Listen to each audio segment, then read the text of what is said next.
حکوومەتی هەرێمی کوردستان لە 5 تشرین یەکەمی ساڵی ڕابردوو گرێبەستی لەگەڵ کۆمپانیای دیلۆت ئیمزا کرد بۆ وردبینیکردن لە داهاتی فرۆشتنی نەوت و گاز و بڵاوکردنەوەی راپۆرتی ماگانە. بەڵام تا ئێستا هیچ راپۆرتێکی لەو جۆرە بڵاو نەکردوێتەوە و لە سەرەتای ساڵی 2017ەوە وەزارەتی سامانە سروشتیەکان هیچ زانیاریی بڵاو نەکردوێتەوە. ئاوکات نێچیروان بارزانی سەرۆک وەزیرانی هەرێم ڕایگەیاند ئیمزاکردنی ئەم گرێبەستە و ئەرەکداربوونی کۆمپانیایەکی ناوداری سربەخۆی جیهانی بواری وربینی لە هەرێمی کوردستان کە یەکێک لە 4 کۆمپانیا ناودارەکانی جیهان و لەسەر ئاستی نێودەوڵەتی خاوەن پێگە و نێوبانک و پسپۆری خۆیەتی.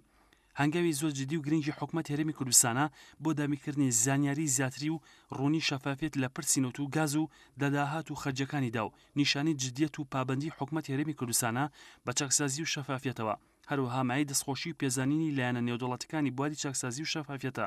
بەڵام دوای تێپەڕبوونی نیوەی یەکەمی ساڵی 2017 تا ئێستا و کۆمپانیا و حکوومەت هەرێمی کوردستان هیچ راپۆرتێکی داهاتی فرۆشتنی نەوت و گازیان بڵاو نەکردوێتەوە.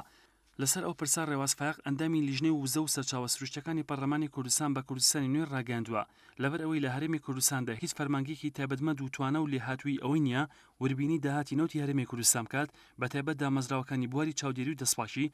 حکوومەتی هەرێمیش هەوڵی نەداوە لە بواری وربینیکردنی نەودا توانێت ئەو دامەزراوانە بەرز بکاتەوە. لەبەرەوە پەنای بردە بەر کۆمپانیەکانی وربینیکردن لە بواری نەوت و پرۆسەی فرۆشتنی نەوت بە شێوەیەکی گشتی بۆیە ساڵی ڕابردوو دوو گرێبەستی جیاوازی لەگەڵ دوو کۆمپانیا کردووە. لەسەر ئەو بنەمایە وەزارەتی سامانە سروشتیەکان وازی لە بڵاوکردنەوەی راپۆرتی ماگانی هێناوە و تەنها راپۆر دەنێرە بۆ ئەنجومەنی هەرێم و بڵاوی ناکاتەوە بۆ ڕای گشتی پشتبەست بەوەی گوایە کۆمپانیەکان خۆیان ئەو ئیشە دەکەن. ڕێواز فایق باسی لەوەش کردووە بڕیاروا بوو لە 6 مانگی یەکەمی کارکردیان راپۆر بڵاو بکەنەوە بەڵام تا ئێستا بڵاو نەکراوەتەوە و حکوومەتی ڕوونکردنەوەی لەسەر نەداوە. وتیشی دۆخی ئەسای پەرلەمان لەو ئاستەدانیا بتوانرێت بە دوواداچوونی بۆ بکات. هەر هەوڵێک درابێت هەوڵی کەسی بۆ هیچ مادێکی یاساییشمان نییە لە پەرلەمان مافی ئەو بدات بە ئەندام پەرلەمان داوای زانیاری بکات لە کۆمپانیەکانی کەرتی تایبەت. سەرچاوی زانیاریەکانمان حکوومەتە و لیژنەی سامانە سروشتیەکانیش 2 ساڵە کۆبوونەوەی نەکردووە لەگەڵ پەرلەمان.